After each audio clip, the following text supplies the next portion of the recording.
Atlas Copco, O'Hagan's, First Prize Trophies, ATS Motorsport Supplies, Total and Northwest Parks and Tourism rescued the Mafeking 500, round 6 of the ABSA Off-Road Championship at the last minute. Hannes Grobler and Richard Leek almost blew their chances when they picked up a puncture in the dying stages of the race, which allowed Neil Woolridge and Ken Scholthammer and Nissan teammates Janelle de Villiers and Francois Jordan to get dangerously close. Arnold Chatzcar's Nissan crew, Alfie Cox and Ralph Pitchford, had Class D in the bag, which now put them in strong contention for the overall production vehicle championship.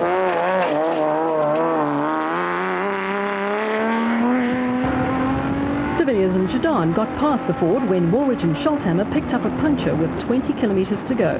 The Team Ford Racing pair couldn't believe their bad luck and had to settle for third.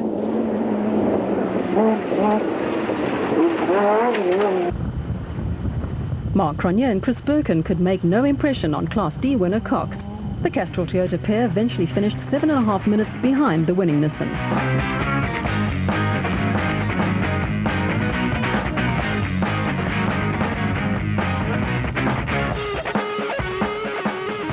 Finishing each of the remaining events would be top priority for Atang Nakhekaneni, the winner of the Nissan Dealer 400 and Toyota 1000 Desert Race, and the Sun City 400, if he and co-driver Bux Carolyn hoped to win the Special Vehicle and Class A championships.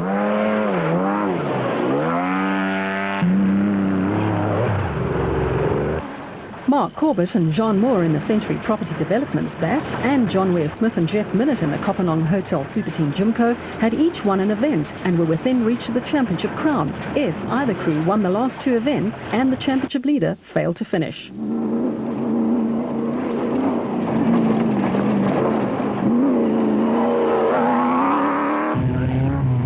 Former Class B champions Marcus Taylor and Mark Deschalane were second on the overall championship log and stood an outside chance of winning the overall championship if neither of the top 3 contenders finished, and they finished on the podium on the next 2 events.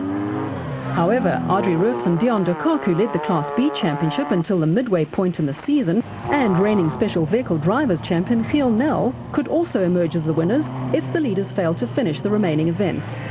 Zane Noble and Richard Hope had the Class S title in their sights, but would have to compete in the Mpumalanga and Gauteng events.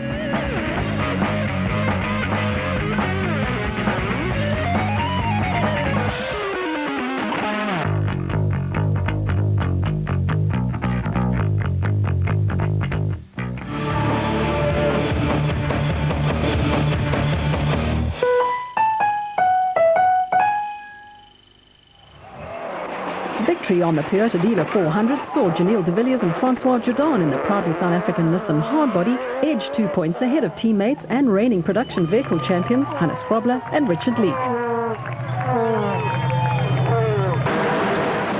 Grobler and Leek would have to finish ahead of de Villiers and Jordan on the Carnival City 400 if they hoped to chalk up back-to-back championship wins.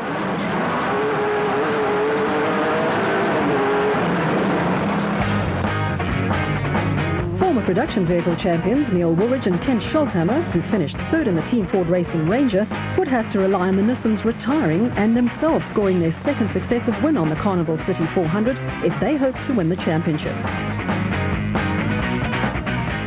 The battle in Class D was as closely fought, with the main protagonists Alfie Cox and Ralph Pitchford and Mark Cronje and Chris Birkin separated by 16 points.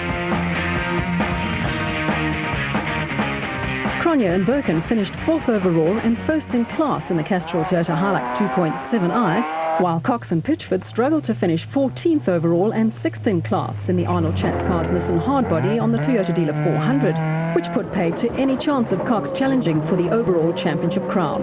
The Castrol Toyota crew had to finish at least 2 positions ahead of their Nissan rivals if they hoped to add the Class D title to the Class E championship they won last year.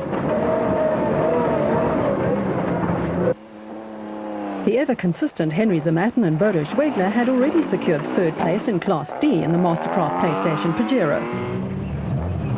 While Hugo de Bruyn and his father Jaap had wrapped up the Class E championship in their Castrol Toyota Hilux 2.7i, the battle for the runner-up position will be fought between Team Ford Racing's development team, Bapumzi Rubuluza and Kulili Fakalisa, who had a 1-point lead over Gavin Cronje and Robin Houghton in the Castrol Toyota Hilux 2.7i. The Ford crew failed to finish the Toyota Dealer 400, while rookie Cronje scored a maiden-class win that certainly helped his cause.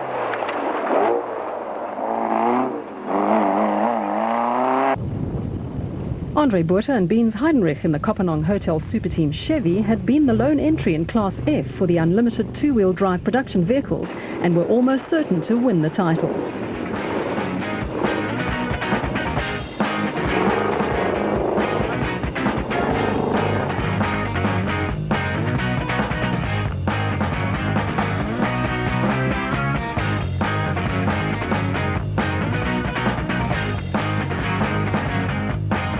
On the special vehicle front, Mkhekeleni romped to his fourth win of the season and, along with co-driver Carolyn, secured the overall and Class A title in the Total Jimco. It was a maiden championship win for the amiable Motswana and Carolyn's third as co-driver, his most recent being with Shamir Variawa in 2001. The Toyota Dealer 400 proved to be a tough challenge, and only 8 special vehicle crews managed to make it to the finish. Casualties included championship contenders John Ware-Smith and Jeff Minott in the Kopenhagen Hotel Superteam Jimco, Gary Bertholdt and Siegfried Rousseau in the Advanced Soft Bat, in which they won the Mafeking 500, reigning special vehicle co-drivers champion Brandon Harkis in the Radical single-seater bat, Shamir Variawa and Nadeem Dudhia in the Oven Fresh Biscuits Porter, and Bevan Bertholdt and Nick Salamalela in the iTech bat. The Class B championship battle had been an interesting one, to say the least. Audrey Ruetz and Dion de Kock in the global DADWPP led the championship until midway into the season and were then overtaken by Marcus Taylor and Mark Deschelain, who retired within sight of the finish of the Toyota Dealer 400.